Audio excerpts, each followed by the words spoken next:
오늘 이곳에 계신 성령님, 우리에게 말씀하시고 우릴 가르치소서.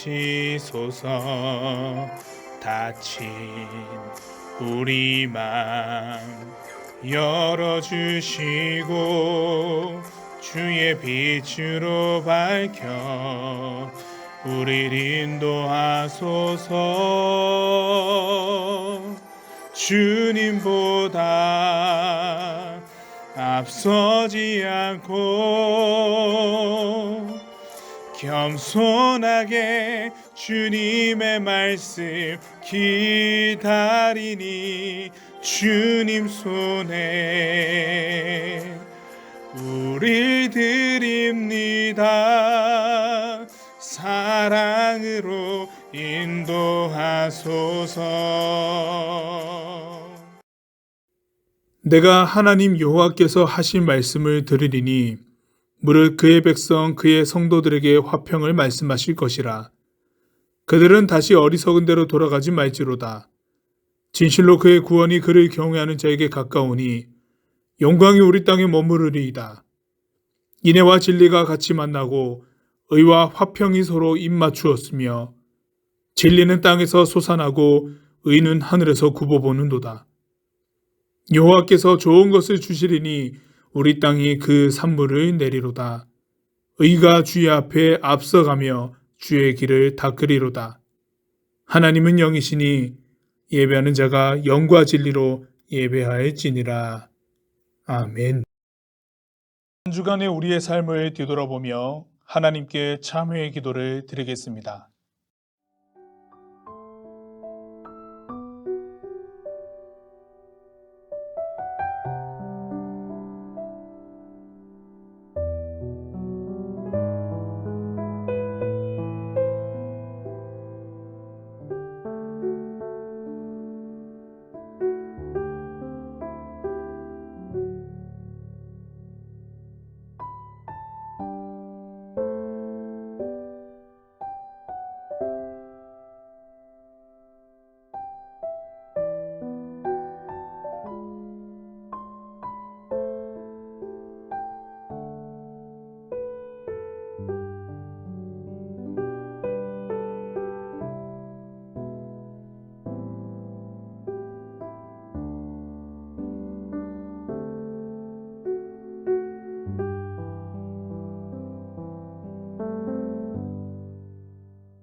그가 우리를 대신하여 자신을 주심은 모든 불법에서 우리를 속량하시고 우리를 깨끗하게 하사 선한 일을 열심히 하는 자기 백성이 되게 하려 하심이라. 아멘. 사도신경으로 우리의 신앙을 고백하겠습니다. 나는 전능하신 아버지 하나님 천지의 창조주를 믿습니다. 나는 그의 유일하신 아들 우리 주 예수 그리스도를 믿습니다. 그는 성령으로 잉태되어 동정녀 마리아에게서 나시고 본디오 빌라도에게 고난을 받아 십자가에 못 박혀 죽으시고 장사된 지 사흘 만에 죽은 자 가운데서 다시 살아나셨으며 하늘에 오르시어 전능하신 아버지 하나님 우편에 앉아 계시다가 거기로부터 살아있는 자와 죽은 자를 심판하러 오십니다. 나는 성령을 믿으며 거룩한 공교회와 성도의 교제와 죄를 용서받는 것과 몸의 부활과 영생을 믿습니다. 아멘.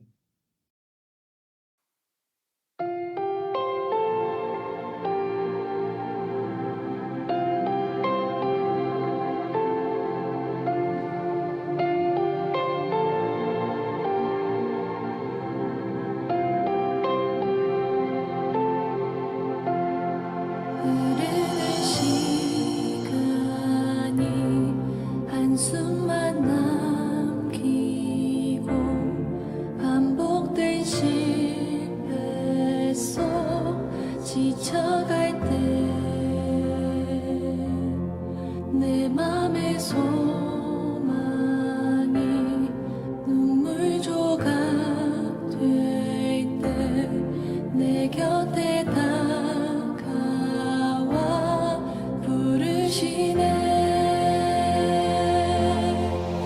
주님의 시선 나를 비추시고 상처난 내 맘 만지시네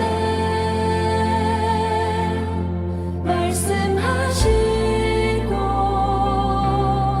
회복해 하시네 주의 사랑이 다시 살게 하시네 우리의 시간이 한순간 남기고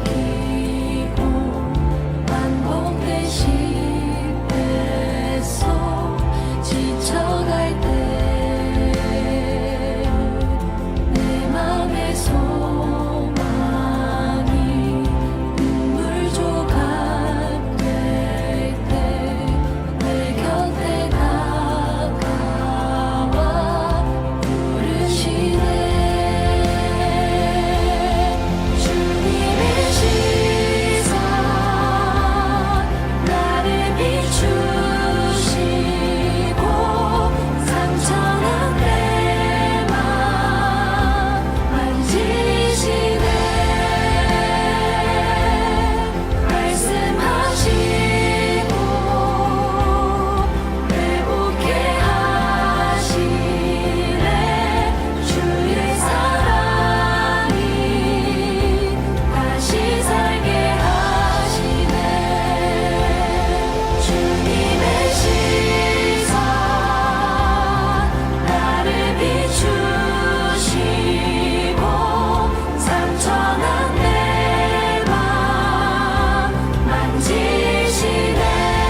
하시고 회복해 하시네.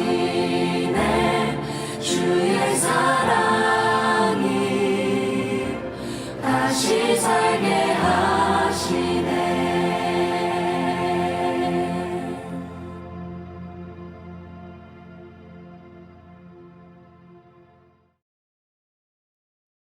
사랑의 하나님 아버지, 오늘도 하나님의 은혜 아래 이렇게 함께 예배드릴 수 있게 해주심에 감사드립니다. 하나님, 지난 한 주간 코로나 바이러스로 인해 우리의 마음이 슬프고도 좌절되는 마음이 있었습니다. 우리가 교회 예배당에 함께 모여 예배드릴 그날을 손꼽아 기다렸는데 그 상황들이 연기되는 것뿐 아니라 지난 한 주간은 오히려 너무 심각해진 상황으로 인해 온 국민들이 2주간 더 제한된 생활을 이어나가고 우리 고등부 친구들을 포함한 모든 학생들이 학교에 가지 못하고 온라인 수업을 듣도록 결정되었습니다. 상황이 우리의 계획과 소망대로 되어가지 않지만 그럼에도 불구하고 우리 친구들을, 선생님들을, 목사님을 코로나 바이러스의 위험으로부터 지켜주셔서 오늘 우리가 온라인 상황에서라도 함께 예배드릴 수 있는 것이 큰 감사임을 고백합니다. 공부에 대한 부담감으로 한참 힘든 시기에 있는 우리 고등부 친구들, 그 중에서도 이제 수능이 4개월 앞으로 다가온 우리 고3 친구들의 마음을 지켜주시기 원합니다. 현재의 상황 가운데 마음이 흔들리지 않게 하시고 무엇보다도 건강을 지켜주셔서 고3 친구들 일정대로 백신 접종이 안전하게 이루어지게 하시고 입시를 치르는 전 과정 동안에 건강한 몸과 마음으로 그 시간들을 잘 보낼 수 있도록 지켜주세요.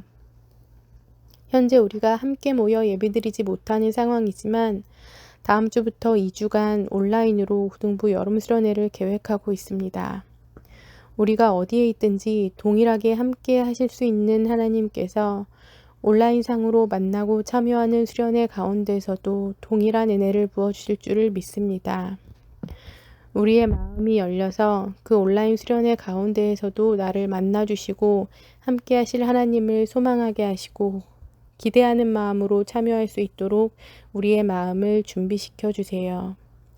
지금 이 시간에도 예배드리고 있는 우리 각자의 공간과 시간 가운데 함께 하시는 하나님, 오늘도 하나님께 기도드리고 찬양을 올려드리고 귀한 말씀을 듣는 가운데 하나님의 마음을 조금 더 알아가는 우리 모두가 되기를 소망합니다. 이번 한 주간도 건강하고 안전하게 지켜주시기를 바라며 이 모든 말씀 늘 우리와 함께 하시는 예수님의 이름으로 기도드립니다. 아멘.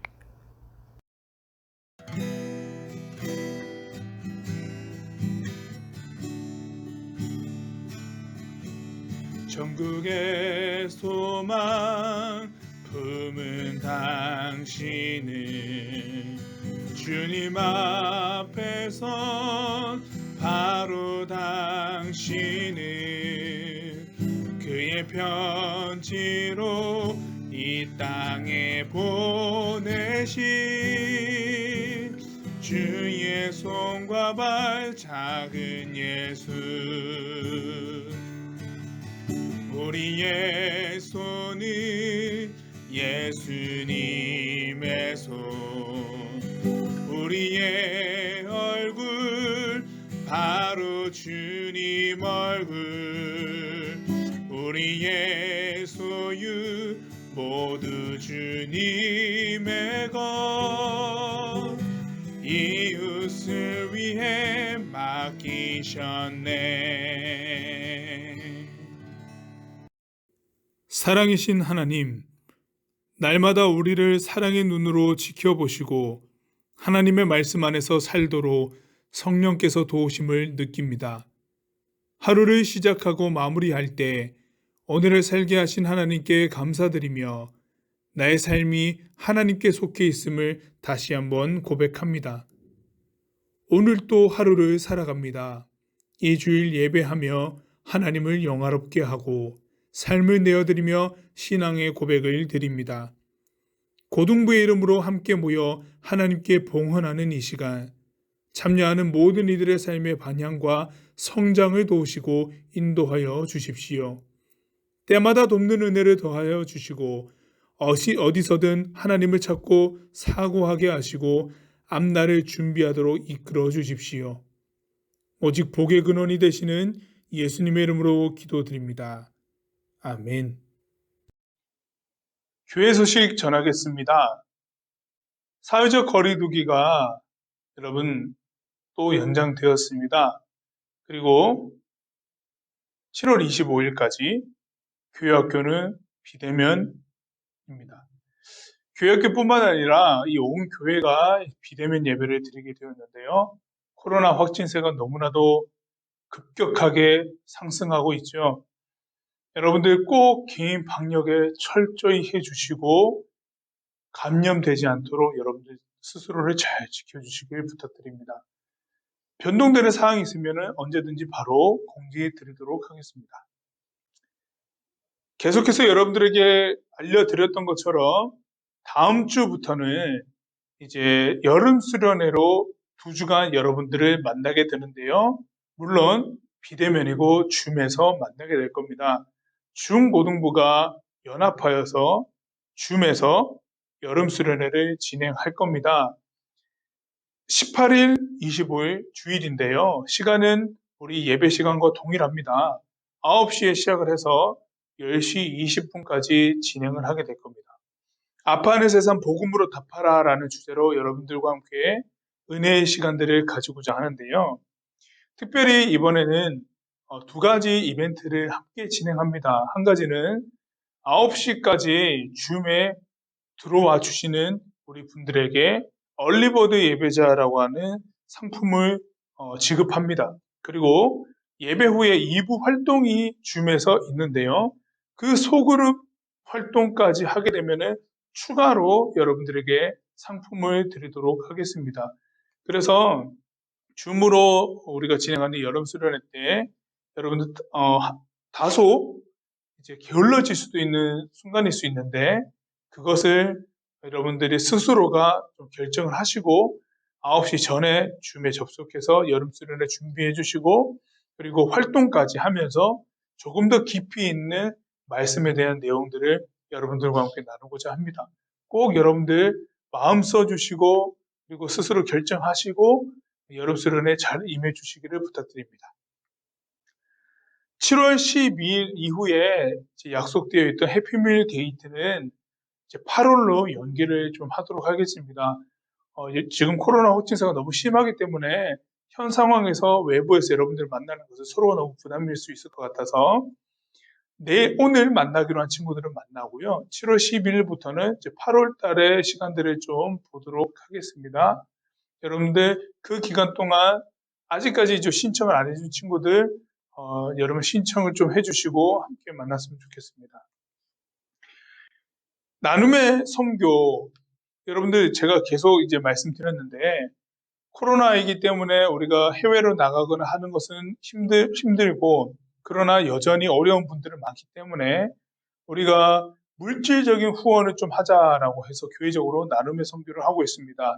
이 교회학교는 다음 주에 이 현장에서 이제 나눔의 선교헌금 봉투에 여러분들이 준비한 선교헌금을 내면서 이제 동참하는 걸로 하였으나 앞서 공지해드린 것처럼 비대면이기 때문에 온라인으로 여러분들 참여할 수 있는 온라인 계좌를 여러분들에게 알려드립니다. 여러분 제가 사전에 보내드렸던 주보에 보시면은 나눔의 선교를 위한 우리 산성교회 계좌가 새로 있는데요. 거기에 여러분들 이름과 부서, 홍들동, 고등부 이렇게 하시면 되거든요. 이렇게 해서 여러분들의 그 물질적 도움이요. 참 어려운 분들에게 큰 힘이 됩니다. 저는 이미 동참하였고 이제 후원을 하고 있습니다. 여러분들도 함께 귀한 나눔의 선교에 동참해 주셔서 함께 산성교회가 힘을 보태어 나가는데 일임을 담당해 주시길 부탁드립니다. 교회 소식 여기까지입니다. 오늘 하나님께서 우리들에게 주신 말씀은 신약성경 마태복음 18장 21절에서 35절까지 말씀입니다. 그때 베드로가 나와 이르되 주여 형제가 내게 죄를 범하면 몇 번이나 용서하여 주리이까? 7번까지 하오리이까? 예수께서 이르시되 내게 이르노니 7번뿐 아니라 7번의 70번까지라도 할지니라. 그러므로 천국은 그 종들과 결산하려 하던 어떤 임금과 같으니 결산할 때에 10,000달란트 빚진 자 하나를 데려오매 갚을 것이 없는지라 주인이 명하여 그 몸과 아내와 자식들과 모든 소유를 다 팔아 갚게 하라 하니 그 종이 엎드려 절하며 이르되 내게 참으소서 다 갚으리이다 하거늘 그 종의 주인이 불쌍히 여겨 놓아 보내며 그 빚을 탕감하여 주었더니 그 종이 나아가서 자기에게 100데나리온 빚진 동료 한 사람을 만나 붙들어 목을 잡고 이르되 빚을 갚으라 하매 그 동료가 엎드려 간구하여 이르되 나에게 참아 주소서 갚으리이다 하되 허락하지 아니하고 이에 가서 그가 빚을 갚도록 옥에 가두거늘 그 동료들이 그것을 보고 몹시 딱하게 여겨 주인에게 가서 그 일을 다 알리니 이에 주인이 그를 불러다가 말하되 악한 종아 네가 빌기에 내가 내 빚을 전부 탕감하여 주었거늘 내가 너를 불쌍히 여김과 같이 너도 내 동료를 불쌍히 여김이 마땅하지 아니하냐 하고 주인이 노하여 그 빚을 다 갚도록 그를 옥졸들에게 넘기니라. 너희가 각각 마음으로부터 형제를 용서하지 아니하면 나의 하늘 아버지께서도 너희에게 이와 같이 하시리라. 아멘.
사람이 할 수 있는 어려운 일들 중에 용서는 가장 어려운 일이라고 해도 과언이 아닐 것입니다. 왜 그럴까요? 우리가 앞서 영상에서 보았듯이 용서는 누군가가 나에게 준 피해에 대해서 전혀 문제 삼지 않고 가만히 덮어주는 일이기 때문입니다. 참으로 흥미로운 것은 용서는 가까운 사이일수록 잘 되지 않는 경우가 있습니다. 특히 이 천륜적인 관계, 우리가 어떻게 선택하지 않고 나면서부터 이렇게 정해져 있었던 그 천륜적인 관계로 묶인 이 관계에서는 더욱 어려운 부분이 될 수 있는데요. 너무나 신뢰했고 당연했고 의심할 여지가 없는 이 관계인데 그것이 어떠한 이유로 깨져버리게 된다고 하면 이제 그것을 회복하는 데 있어서 굉장히 어려움을 겪게 됩니다. 부모와 자식과의 관계, 형제, 그리고 뭐 자매, 남매 사이에서 이 관계는요, 한 번 어긋나면 이 좀처럼 돌아가기가 쉽지 않습니다. 끈끈한 것만큼이나 그 반대급부로 깨어짐이 일어났을 때는 이 용서라고 하는 이름으로 다가가기가 굉장히 힘든 부분을 많이 볼 수가 있습니다. 이 사랑의 관계가 깨어졌을 때 깨어지기 전을 일로 본다면 그것을 회복하기 위해서는 거의 10배 혹은 그 이상이 되는 노력이 필요합니다.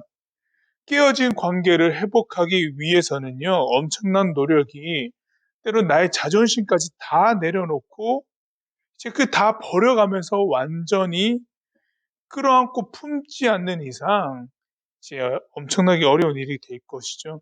거의 안 된다고 봐야 되겠죠. 용서가 되지 않으면은 이 평생 증오하는 남남의 관계로 갈라져 버립니다. 결국 용서는 인내와 위로 그리고 용기, 사랑이 없으면 일어나지 않습니다.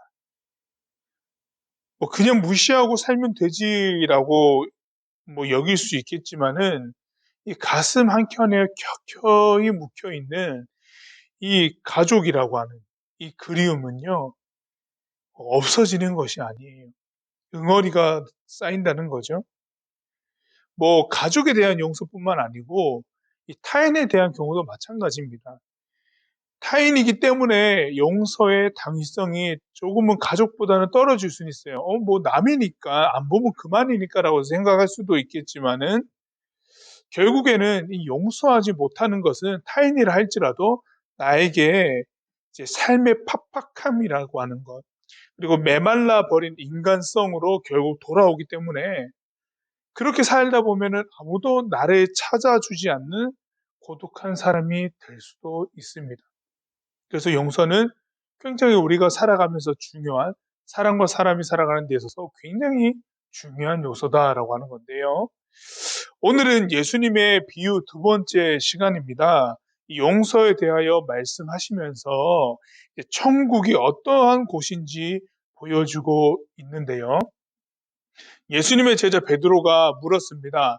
형제가 내게 죄를 범하면 7번 정도까지 용서해주면 됩니까? 라고 이렇게 물어봤어요. 이 말은 뭘까요? 7번까지는 좀 용서해주고 8번 정도 되면은 용서 안 하겠다 이런 말도 될 수 있는데 예수님께서 베드로의 이 질문에 이렇게 말씀하셨어요. 7번에 70번까지라도 용서를 해줘라 라고 이렇게 말씀하셨습니다. 뭐 곱하기를 해보면 뭐 490번 정도 될 수 있을 것 같은데요. 그러면 예수님이 하신 말도 한 490번 정도 용서해주고 491번째, 1번째가 됐을 때는 용서해주지 말라 이런 말일까요? 그건 아니죠. 당연히 끝까지 용서를 해줘라 라고 이렇게 말씀하십니다. 단 여러분 그냥 맹목적으로 용서하란 말은 아니고 단 전제 조건이 하나 있는데 오늘 우리가 본 말씀에 바로 앞에 나오는 내용 우리가 읽지는 않았지만은 앞에 수록되어 있는 기록되어 있는 말씀에 보면은 이런 말씀이 있어요. 형제가 죄를 범하면 너가 찾아가서 1대1 상황에서 권면을 해주라. 너가 죄를 범했다 용서를 구하라 권면을 해주라 라고 되어 있고, 그런데 그렇게 말을 했는데도 형제가 자기 죄를 뉘우치지 않고 용서를 구하지 않는다라고 하면은 그 형제의 일, 죄를 보면 이 형제의 일을 교회에 알려라 라고 되어 있습니다. 근데 교회에서도 듣지 않는다라고 한다면은 그 사람은 이제 내어두라, 이방인처럼 여겨라 이렇게 되어 있거든요. 그 사람의 말을 형제 공고해서 들으면은 그 사람을 받아주되 끝까지 듣지 않고 자기가 죄를 지었다라고 하는 걸 인정하지도 않는다라고 한다면은 그냥 사회법, 그때 당시에는 교회가 치료회였으니까 그 교회 사회법에서 다루도록 내어주고 너는 상관없는 사람으로 여기라. 그 사회법이 알아서 하도록 내버려두라라고 되어 있습니다. 무슨 말이냐라고 하면은 전혀 깨닫지도 않고 반성도 안 하면 용서를 구하지도 않는다면은 그 사람을 맹목적으로 하나님은 사랑이시니까 용서하라고 하시니까 맹목적으로 용서해야 돼 그런 말씀도 아닌 거거든요. 앞뒤 문맥을 보면은.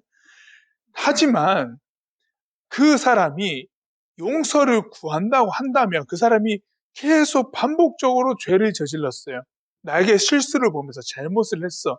그리고 여러 번 이야기하고 타이르고 받아줬음에도 불구하고 또 같은 잘못을 저지르고 나에게 또 용서를 구하러 온다고 한다면 여기서 조건 하나가 있습니다. 용서를 구하려고 나에게 온다고 한다면 받아주라라고 하는 겁니다. 어찌 되었건 간에 그 사람이 연약해서 계속 실수를 하였든 잘못을 하였든 그 사람이 용서를 빈다고 한다면 너 받아줘라고 이렇게 말씀하시는 거거든요. 고구마를 아무런 사이다나 이런 물 이런 것도 전혀 없이 100개 정도를 먹은 답답함이라고 할지라도 용서를 구하는 그 사람에게 용서하여 주라라고 하는 겁니다. 그렇게라도 해서 그 사람을 얻을 수 있다면, 그 사람을 얻을 수만 있다면 사실 그 잘못보다 그 사람 한 사람을 얻는 것이 더 소중하다라고 이렇게 말씀해 주고 계시거든요. 그러면서 예수님께서 이제 실제적인 비유 하나를 드셨죠. 1만 달란트 빚을 지고 이 채무를 갚지 못해서 이제 재판 임금에게 그 1만 달란트를 빌려진 임금 앞에 나와서 결산하는 장면을 보여주고 계십니다. 1만 달란트가 여러분들 한 달란트가 현재 시세로 보았으면은 대략 7억 정도 되거든요. 7억. 1만입니다. 1만. 여러분들 한 개인이 질 수 있는 빚이 아니에요. 거의 뭐 대기업 정도가 이 정도 되는 건데 한 사람에게 이 정도의 그 채무가 있다라고 하는 것은요. 사실은 전혀 갚을 수 없는 채무가 있는 사람이다라고 하는 거겠죠. 아주 극단적인 예죠. 전혀 갚을 수 없는 어마어마한 금액의 그 빚을 지고 있는 그 한 사람이 임금 앞에 나와서 재판받습니다. 빚 갚아라. 너에 있는 모든 거 다 내어주고라도 갚아라. 근데 이제 빚진 사람, 1만 달란트 빚진 사람이 얘기를 합니다. 도저히 갚을 수가 없습니다. 갚을 능력도 없습니다. 제가 언젠가는 갚겠으니 용서해달라고 얘기합니다. 그 언젠가는 갚겠다는 말도 사실은 순수하진 않죠. 갚을 수가 없는 거죠. 언젠가는 갚겠으니까 용서해 주십시오. 막 빌어요. 엎드려서 빌고 있습니다. 그때 임금이 불쌍히 여겨서 1만 달란트를 탕감해 줍니다. 변제시켜 주는 거죠. 면책을 해주는 거예요. 그 사람이 그렇게 어마어마한 빚을 탕감받고 풀려났습니다. 풀려나서 날이 지나고 보니까 어떤 일이 일어났냐면 그 1만 달란트 탕감받은 사람이 자기에게 100데나리온 빚진 그 동료를 아주 그냥 쥐잡듯이 잡는 장면이 나오는 거예요. 100데나리온이 얼마 정도냐면은 한 데나리온이 그때 당시에 하루 품삯이었거든요. 100데나리온이라고 치면은 한 석 달? 보름? 그 정도의 월급 정도 되겠다 싶은데요. 뭐 이것도 적은 금액은 아니긴 합니다. 그러나 1만 달란트에 비해서는 터무니없이 적은 돈인 것은 확실해요. 그 동료가 100데나리온을 빚졌는데 1만 달란트 탕감받은 사람이 그 동료를 쥐잡듯이 잡고 난 다음에 갚으라 동료가 미안하다 조금만 기다려달라, 용서해달라, 미안하다라고 함에도 불구하고 전혀 불쌍히 여겨지도 않고 그 동료를 옥에 가두어 버렸습니다. 갚을 때까지. 그 소식이 그 이야기들을 듣고 있던 다른 동료들이 이제 이야기를 한 거예요. 임금한테. 그래서 임금이 부릅니다. 그 1만 달란트 탕감받은 사람을 불러서 막 꾸짖습니다. 당연히 꾸짖겠죠. 내가 1만 달란트나 되는 빚을 탕감받았음에도 불구하고 너에게 100데나리온 빚진 그 동료를 용서해주지 못해서 그를 옥에 가두었냐. 이 악한 사람아, 너 또한 옥에 가두어지게 될 것이다 라고 하면서 1만 달란트 빚진 자가 탕감받은 사람이 옥에 가두어지게 되는 이런 일이 일어났습니다. 그러면서 예수님이 말씀하신 게 이처럼 형제를 용서하지 않으면 하나님도 용서하지 않을 것이다 라고 이렇게 말씀을 하시면서 비유가 끝나요. 굉장히 강력한 공고이거든요. 용서하라라고 하는 거거든요. 이게 무슨 말일까요? 1만 달란트 빚진 자가 누굴까요? 우리거든요. 그리고 하나님께로부터 전혀 갚을 능력이 없는, 그러니까 용서함을 구할 수밖에 없는, 죄에 대한 용서함을 구할 수밖에 없는 우리들, 그 죄의 용서함을 받은 우리들이다라고 하는 것과, 그리고 우리가 살면서 만나게 되는 사람들을 통해서 그 사람이 살아가는 이야기들 속에 잘잘못 속에 용서를 구해야 될 일들이, 그리고 용서를 구하거나 용서를 해줘야 되는 그런 일들이 빈번하게 일어날 그 상황이다라고 한다면은, 죄인이었던 네가 하나님께로부터 용서함 받았다라고 하는 것을 명확히 깨닫고 있다라고 여기는 너가 너의 형제의 잘못을 용서 못해줄 것이 하나도 없다. 네가 얼마나 하나님께로부터 큰 용서함을 받았는지를 생각할 수만 있다면 주변에 있는 너의 형제들, 가까이 있는 사람들, 너에게 잘못과 죄를 짓는 사람을 용서 못해줄 이유는 없는 것이다 라고 하는 거거든요.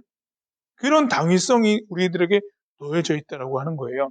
그래서 용서해줘야 돼. 용서해줘야 된다. 너에게 용서를 구하기만 한다면 용서해줘야 되고, 너 또한 용서를 구해야 될 그런 어떤 상황이 펼쳐질 수 있을 텐데, 그 어떤 사람이 나를 또 용서해 준다고 한다면 그것이 얼마나 나에게 위로가 될 것인가 라고 하는 건데요. 이것이 천국의 법칙이다 라고 하는 겁니다. 예수님께서 말씀해 주신 용서가 일어나는 것. 그 사랑이라는 이름, 용기와 위로와 희망이라고 하는 것이 일어나는 곳이 천국이다라고 하는 거죠. 여러분, 누군가 나에게 잘못을 저지른 적이 있나요? 반대로 내가 누군가에게 죄를 저지른 적이 있습니까? 그리고 용서를 구해본 적이 있나요? 아니면은 용서를 해준 적이 있나요? 그때 나는 어땠나요? 오늘 예수님의 이 비유는요, 이 사람이 살아가면서 중요한 것은 재물, 내가 어떤 피해를 입었거나 이런 것보다 사람을 얻는 것이 중요하고, 나 또한 누군가에게 해를 끼치게 될 경우에 언제든 용서를 구하고 용서를 해 줄 것을 가르쳐 주고 있습니다. 살면서 용서하지 못해, 때로는 용서받지 못해서 생긴 참 응어리가 많거든요. 그것이 때로는 감정의 폭발을 일으켜서 오늘 영상에서 봤던 것처럼 정말 악한 마음을 먹게 되는 경우까지도 갈 수도 있습니다. 실제로 그것이 이제 응어리가 터져 나와서 사회의 악이 될 수도 있는 일들도 많이 있습니다. 그런데 오늘의 비유를 생각하고 앞서 보았던 영상에서 나와 있던 그 에피소드를 볼 때 나의 어떤 그 작은 용서가 누군가에게는요, 큰 위로와 사랑이 될 수도 있다라고 하는 겁니다. 실제로 한순간에 사회의 악이 될 수 있었던 그것을 막아섰죠. 그 국수집 할머니의 그 따뜻한 그 용서, 작은 용서가, 물론 이제 용서 자체가 작은 것은 없겠다마는 그 받아들여줌이, 덮어줌이 한 사람이 일으킬 수 있는 파괴적인 일들을 막아섰고 그 한 사람을 얻었습니다.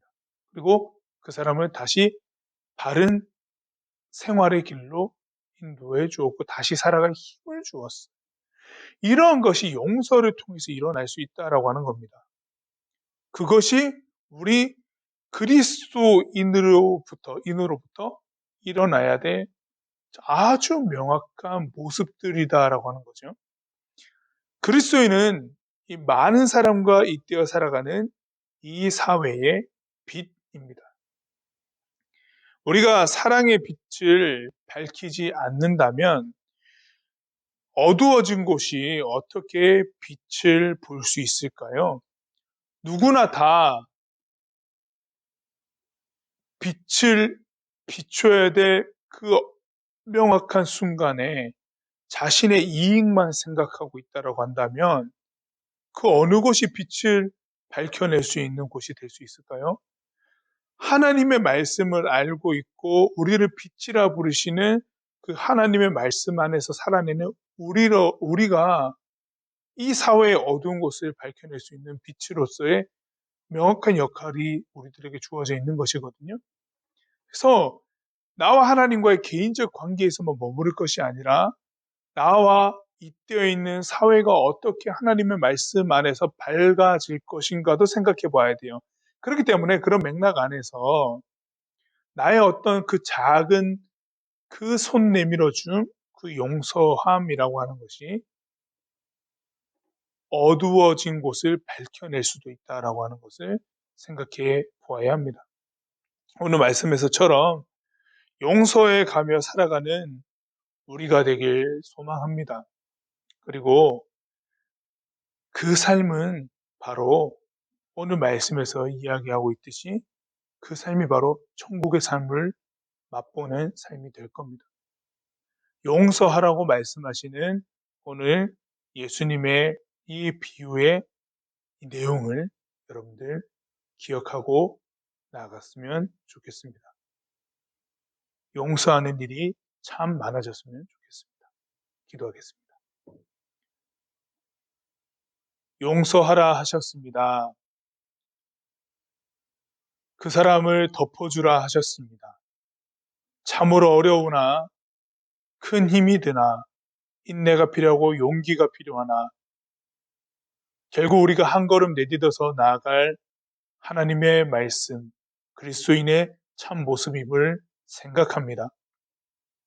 각자의 상황에 따라 용서를 구하거나 용서를 받아야 될 일이 있을 수도 있습니다. 그 모든 순간에 용서를 구하게 하시고 용서를 하게 하시고 그 일들을 통하여 어두움이 물러가며 빛이 밝혀지고 하나님의 사랑이 잇대어서 그 사람들 사이에 나타나여 질 것을 기대하면서 오늘 또 이 말씀 기억하며 용서의 사람이 되고자 다짐합니다. 성령님, 우리를 인도하여 주십시오. 예수님의 이름으로 기도드립니다. 아멘.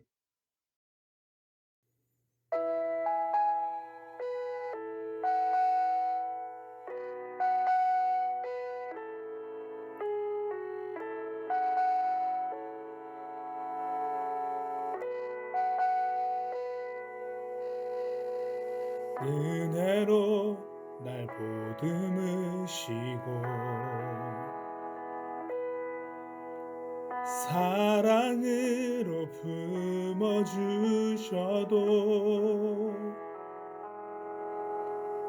내 마음 한 자락도 지키지 못하는 이 모습 부끄럽습니다. 따스한 곁을 내어주신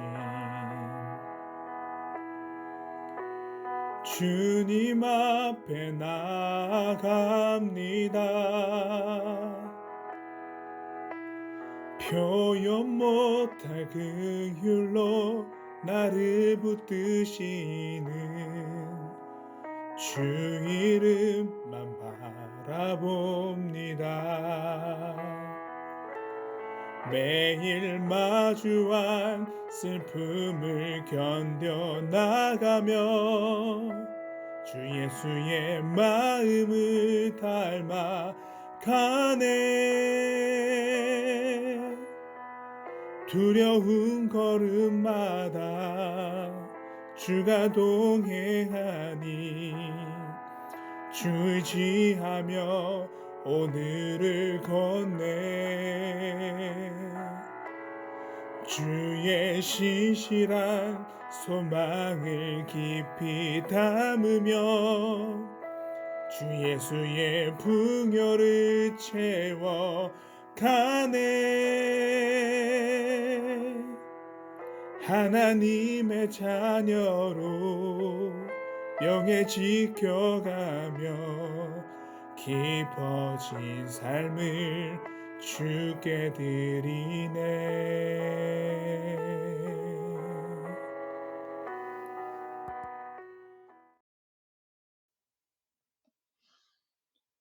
지금은 막힌 담을 어시고 길과 진리 되신 우리 주 예수 그리스도의 은혜와 그 다함 없는 하나님의 사랑과 정의와 공의를 이루시는 성령님의 역사하심이 용서하는 사람이 되기를 다짐하는 예배하는 산성교회 고등부 한 사람 한 사람 모든 일상 가운데에 영원까지 함께 하시기를 간절히 축원하옵나이다.